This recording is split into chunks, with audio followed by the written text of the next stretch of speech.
Part 3. So we are out of the music closet and into the church. In this video, we're going to learn how to actually apply all the knowledge that we learned in parts 1 and 2. And like I said in part 1, I put these videos together primarily as a training resource for folks at my church. So there's going to be a lot of stuff in this video especially that's going to be very specific to our actual church. That being said, if you're watching this from another church, I think that there is probably some useful knowledge nuggets in here. All right, so I'll start by getting one of the weird things out of the way. At this church, we don't do a stereo mix. In other words, we don't differentiate between the left and right speakers. However, we do use 2 channels, but rather than using them as left and right, we use them as front and surround. So all of these speakers along the walls are one output, and then the front main speakers are another output. The front speakers should really be the main source of sound. The rest of these speakers are more about getting a little more sound to the back of the room without having to blast the people in the front row. All right, let's go look at the soundboard. So we turn on the power back here. Right now, all the red mute lights are on. That means all the channels are muted. That's a good place to start and a good way to leave the board when you're all done. You only want to unmute the channels you're actually going to be using.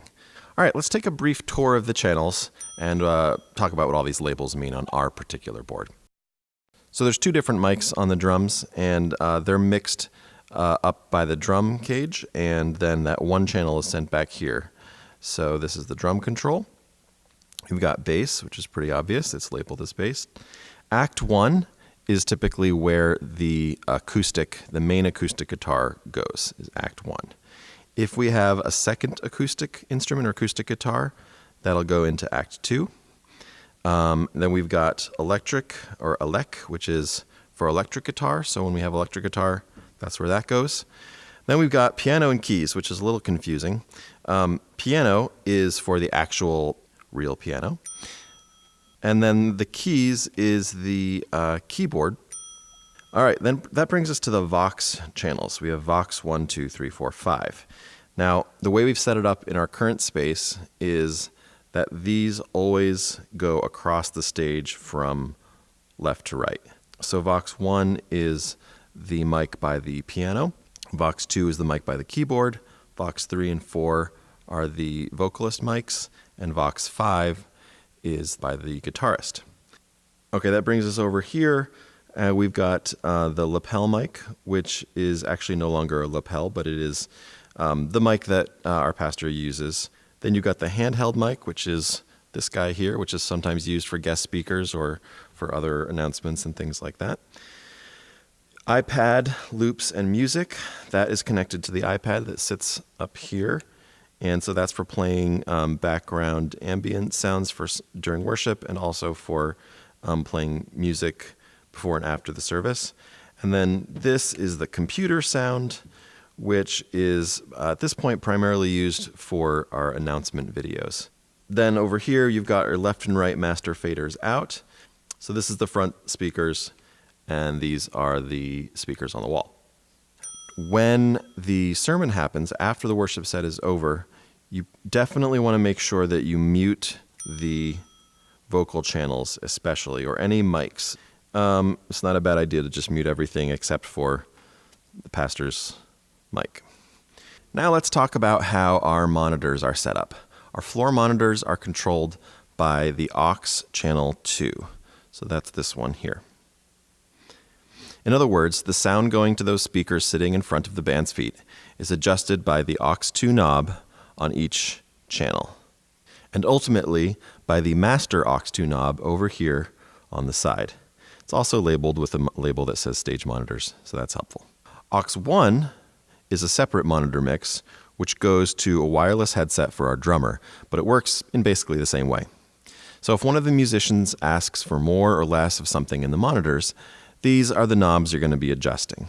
We'll talk a little bit more about this later too. Now notice that the computer and iPad audio and the pastor's mic are all turned off in the floor monitors. That's just to help prevent feedback and unnecessary, unwanted sounds, so make sure to leave them off.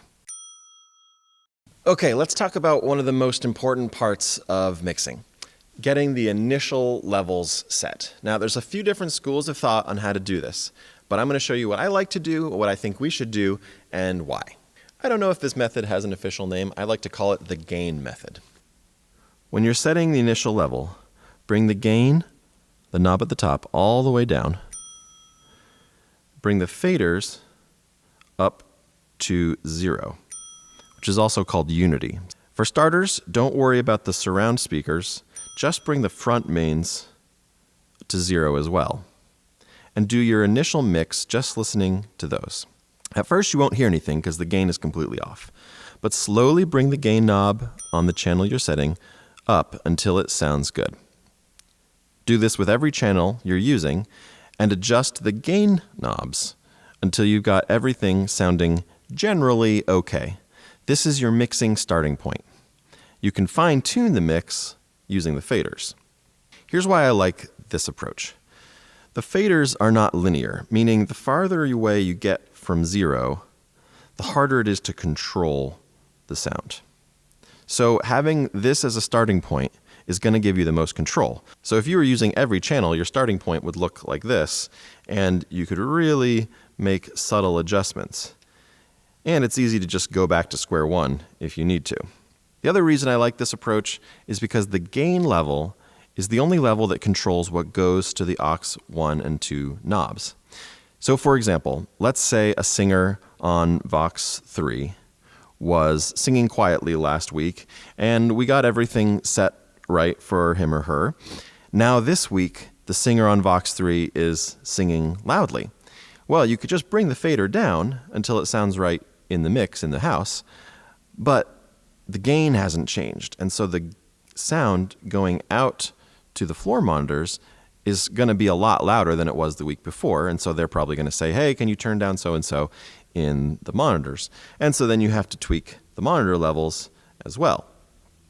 Now, if both weeks you had used this gain method to set the levels, then chances are you'll have a lot less fiddling to do with the monitor levels, and the whole rehearsal time will be faster and easier. Now, a lot of times, in our case, the source of the sound, whether that's a singer or a guitar or keyboard, is not changing from week to week. So you may not need to adjust where the gain is.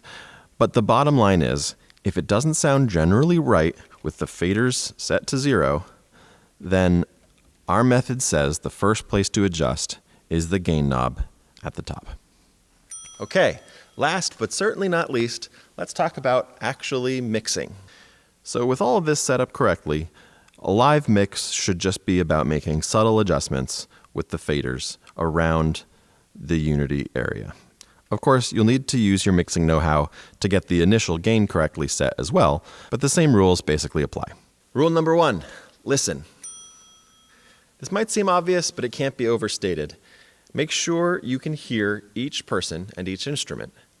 Make sure no single source is overpowering the rest. But that said, if something sounds really bad, like my guitar strings break or a singer is having a really bad pitch day for some reason, feel free to turn that channel down. You have the power. Rule number 2, listen. Wait, didn't I just say that? Yes, I did. But this is a little different. Listen to worship music on your commute. Listen to music in general while you're doing dishes, whatever. Think about what you're hearing. How loud are the drums relative to the guitar? How loud is the singer? If you get used to well-produced music, it's going to be easier to think about how it should sound when you're mixing. Rule number 3, lead. That's right. As a sound technician, you are a worship leader. And the main way that you do that is by making sure the congregation can understand the words that we are singing. We want to be able to hear all the singers to some extent because vocal harmonies are a big part of our sound. But at the same time, you want to make sure that the person who's leading vocally is a little bit higher in the mix so that everyone can really follow along and get the most out of the songs. How do you know who's leading? Well, they can tell you, but also there's usually a handy-dandy little outline here that says who's leading each song. And the set leader will print that up and usually leave it right here. Rule number 4, learn. Keeping this L thing going. Always try to be learning more about what you're doing. Don't settle for just getting by. In these videos, I've only scratched the surface of all that there is to learn. Learning will come through experience, trial and error, even failures. Sometimes you just learn from getting a good tip. For example, rule number 5. Low cut or high pass is something I should have mentioned in the EQ section of the part 2 video.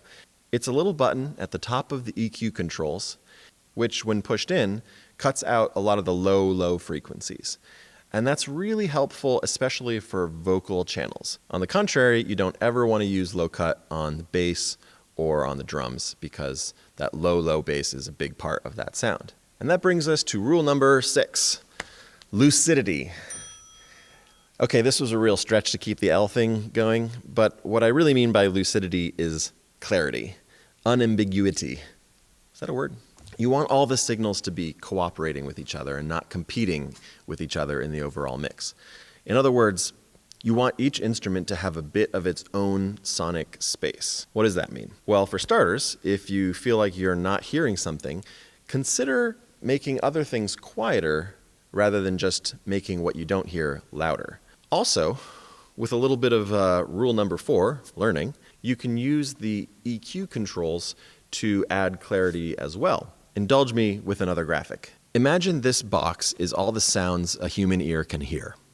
Down here are the low sounds, and up here are the high sounds. Most instruments will fill out this whole space to some degree depending on their own natural sounds.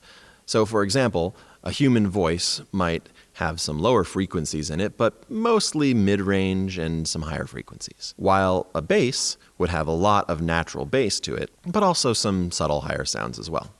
By the time you add the whole band together, you've got a lot of overlap and a lot of competition for sonic space. This can sound muddy, and it can make it hard to understand the vocals and just generally not pleasant to listen to. But using EQ controls, you can effectively reshape the sounds so that they don't compete as much. Take out some lows here, add some highs here, drop the mids there.